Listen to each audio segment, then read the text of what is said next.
Say what's cracking, YouTube? It's your boy 16 to life, and I'm back like I'm on a parole violation. Yard down! Now, those of y'all that's new to my page, I got arrested in '94. I was sentenced to 16 years plus life. I done 24 years straight in the California prison system. During those times, I accumulated some good stories and some knowledge on prison and things related to prison. I'm going to share it with y'all today. If you like the video, hit that like button, subscribe, leave a comment, and hit that notification bell. That way, anytime I drop a story, you will be notified ASAP Rocky. Also, like I told y'all, I rap. I'm telling you, the flow is nothing like Curtis Blow. Don't get it twisted. Go to my YouTube page.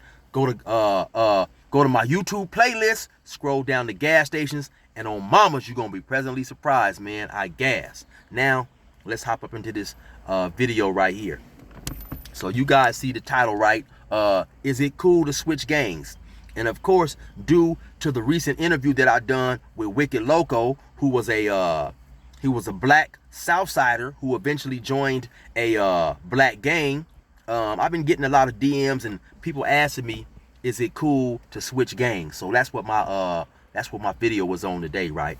And so for those of you guys who have kept up with the California gang banging culture and the Crip history, they say the first Crip war, or if not the first, at least the first major Crip war between the A-Tray gangsters in the rolling 60s, of course, was started because a dude who had recently joined the A-Trays from another gang had shot and killed somebody, and that's what kicked off the long-standing Crip war. So I said that part to say that people switching gangs and joining other gangs, it's nothing new. It's something that's been going on for a very long time. Now, in my opinion, the consensus would say it's not cool to switch gangs.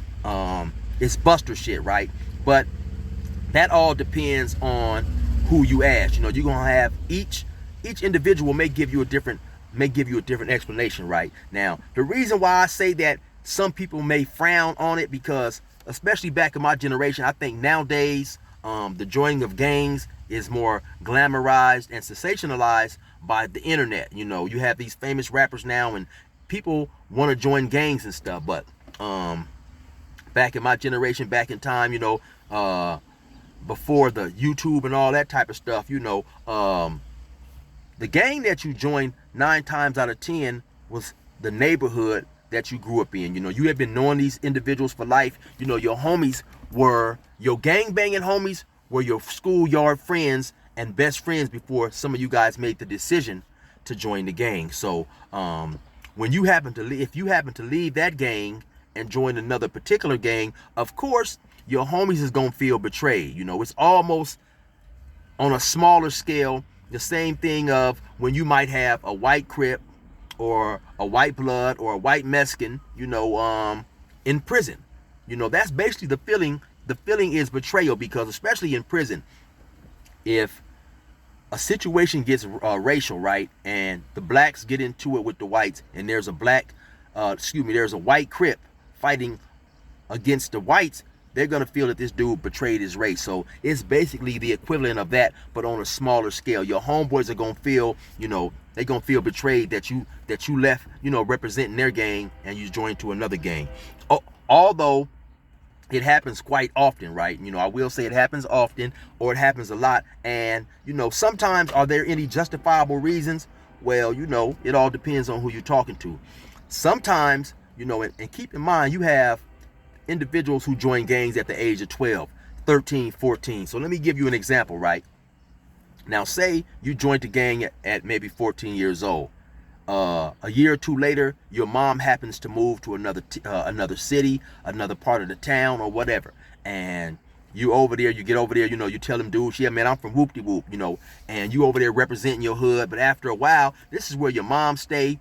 You live there, so now you hanging with these dudes on a daily basis. You have met, you know, you've made some new acquaintances, some new friends. Now you kicking with these dudes because, you know, when you're from that gangster element, regardless of where your mom moves, if she happens to move to a neighborhood that does have gangs, you're going to flock to that type of environment. You're going to flock to those people. And so over a period of time, you know, you hanging with these dudes, you guys is running around, you doing stuff. So eventually it's almost like a natural progression where you gonna want to join their hood now because that's who you hanging with, or they gonna ask you, you know, to join the hood. Especially if they got some older dudes over there and they happen to feel that you have potential, right? And that's another reason sometimes people switch gangs, right? You may have an older dude happen to see, you know, like I said, a young gang member, and he seems like, okay, this dude gonna be down, man. And at least back in my days, dudes wanted individuals who they felt would help their hood shine, you know. Even if you still stayed where you stayed, you know, there was always dudes trying to convert you, saying, hey man, you need to be, you know, from our hood, man. You a rider. Why don't you come over here and mess with us? You know what I'm saying? And I'm not necessarily talking about, you know, switching rags, even though I've heard of that happening too, and I'll give you guys a story about that a little later. But, you know, just going from maybe one Crip hood to another Crip hood, or from one blood hood to another blood hood. I've also heard of people changing gangs because they got disappointed in their gang for whatever reason. You know, I've heard of when a person was locked up, you know, his homies shot his brother, or a situation like that. So now it would seem like once that happened, a person would realize, okay, well, you know what, man, these gangs ain't for me, or the homies ain't who I thought I was, and they would just leave the gangs completely. But no, you still have some people who are caught up in that element and that lifestyle, and they like that style. So sometimes I've heard of people joining gangs who were the enemies of the gangs they felt betrayed by, just so they could ride and put in work, you know, on those gangs. So at one point in time, you know, when I was locked up, I had a cellie who had switched gangs, and I won't say what gang he went from or whatever, but you know, he had no qualms or problems saying that, yeah, you know, he had switched gangs. And I can't quite remember the reason that he gave me for switching gangs, right? But he did tell me a few of his homies was disappointed in him that he had, you know, that he had switched or whatever, you know. I think he had told me he had mentioned too, also his brother was a little disappointed because him and his brother was from the same gang, but then he ended up switching to another gang. Somebody asked me too, do gang members try to recruit other gang members in prison? Well, that's not something that I've seen too often. You know, I've never seen that really happen too often. I have seen dudes who come to prison who weren't gang members, and then maybe a year or two later they're representing a gang. So, you know, I don't know if they was recruited or if they just chose to run with a gang because they felt safer. But I hadn't really seen too many people recruited in prison. You know, I did tell a story about in a situation where a dude, he switched gangs because, like I said, normally by the time, of course, a person hits prison, you at least 18, maybe a little older, and dudes don't necessarily, you know, they're I would say cemented in whatever hood they're representing, right? But I did tell a story, and I think it was called The Fresno Car Goes Too Far. Or no, that wasn't the name of it. It was a story about I can't forget the exact name. I can't remember the exact name of it. G-Rock was with the business or something like that. And what happened in the story was, we was at one prison, CMC. There was a dude who was claiming IE.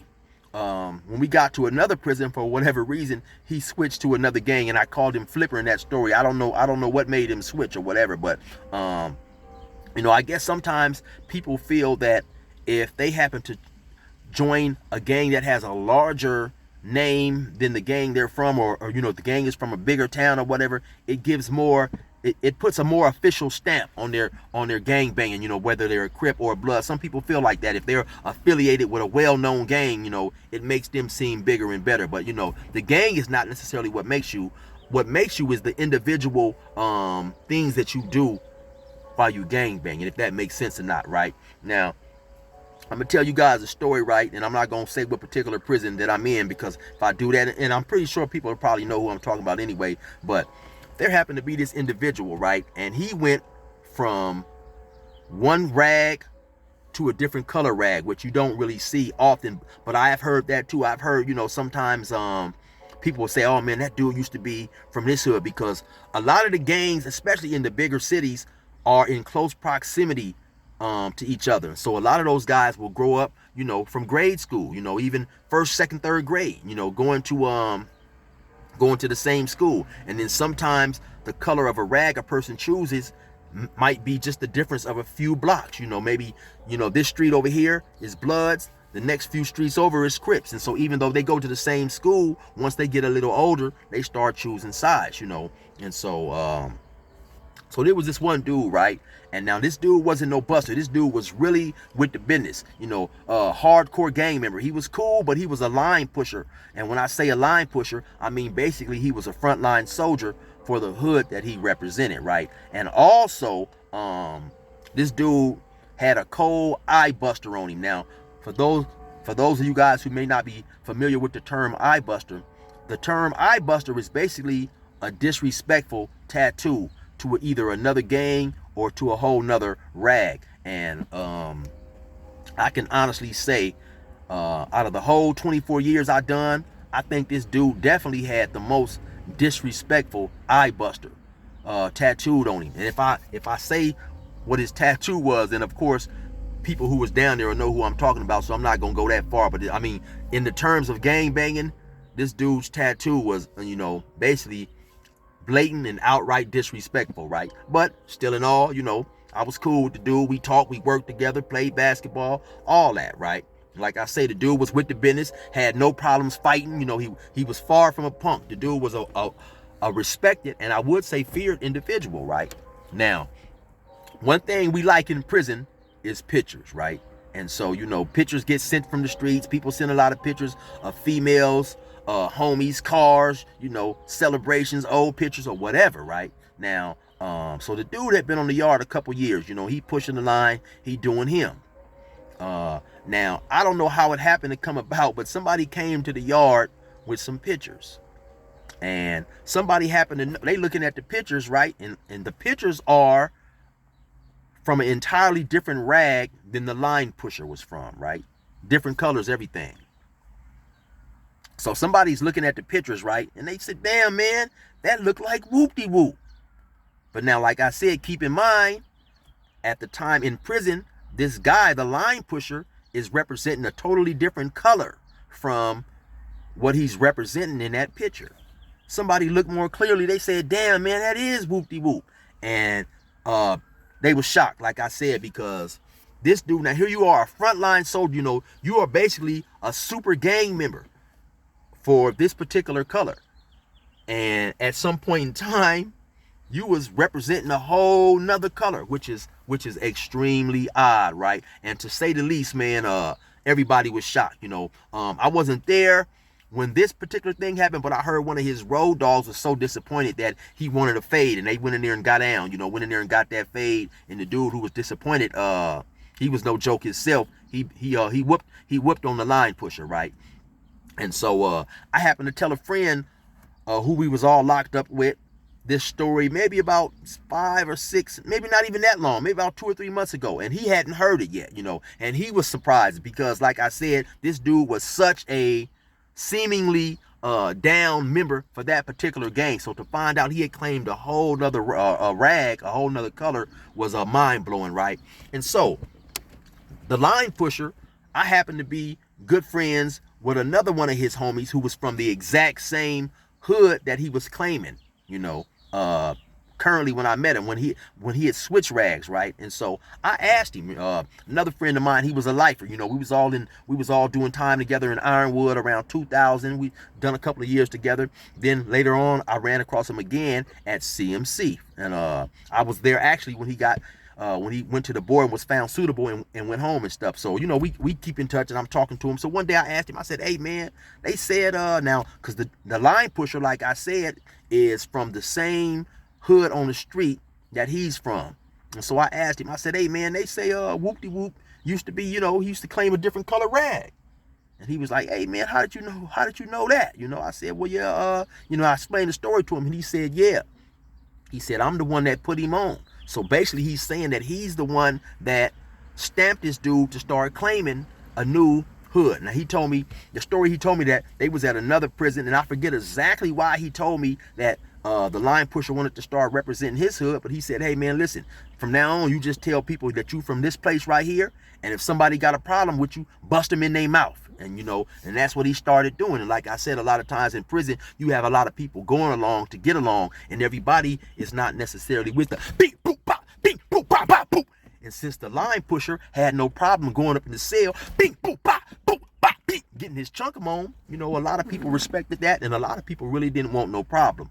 So they were surprised when they found out that, yeah, the line pusher had switched rags back in the day, you know. And so anyway, is it common? Does it happen often? No, it's hard to say if it happens often, right? But it does happen, man. And you know, I also have a quick story about a particular dude, man.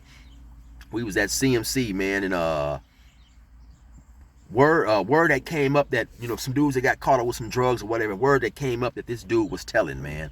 And so you know, he left, you know, unceremoniously, or he left I should say not in a good way, right? And so word got sent back from on the street, and he had some problems, some major problems, I heard, on the street. And so this dude comes back to that same prison 2 or 3 years ago, but now he's claiming another hood. He's claiming another hood that is an enemy of the hood that he once was claiming. And so this dude comes back. He didn't change his name, but he comes back to that same prison, I guess, thinking people wasn't going to recognize him. You know, he came up to me and spoke to me like, "Hey, chill, what's up?" I said, "Damn, man, what's up? Who is you?" Because he looked familiar. He said, "Oh, man, it's me, whoop-de-whoop. Remember? I used to go by such and such, but now I'm this." I said, "Oh, okay, what's going on, man, you know?" And so he said, "I'm from," you know, he told me the new gang he was from. And I'm like looking at him like, "Is that right?" So maybe about 5 minutes later, I see a big old giant crowd. It's a crowd, you know, it's arguing and stuff going on. And so it's two different opposing gangs over there from the same color, but they opposing gangs, man. And so what happened is, one dude who was there when the dude had done all the telling and stuff, he was on dude's helmet though about that, getting on him like, "Yeah, boy, you's a snitch," and whoop-de-whoop-whoop. And dude was trying to defend himself. Now, he had just hit the yard, introduced himself to his car and his collective, and so his homies had his back because they didn't know. So the dude who was accusing him said on the next unlock, which being an unlock is every hour on the hour when we can go inside into the cell, he said, "On the unlock, man, watch, I'm gonna go up here and get the paperwork. You know, your homeboy is foul." You know what I'm saying? And so before that hour came, of course, the new dude who had came back, he rolled it up and left because I guess those allegations were true, you know. But like I say, some people do switch gangs. Some people still want to gangbang regardless. And so the final say-so all comes down to each individual and how they feel about that, man. But anyway, you already know what it is. It's your boy 16 to life. Resume normal program.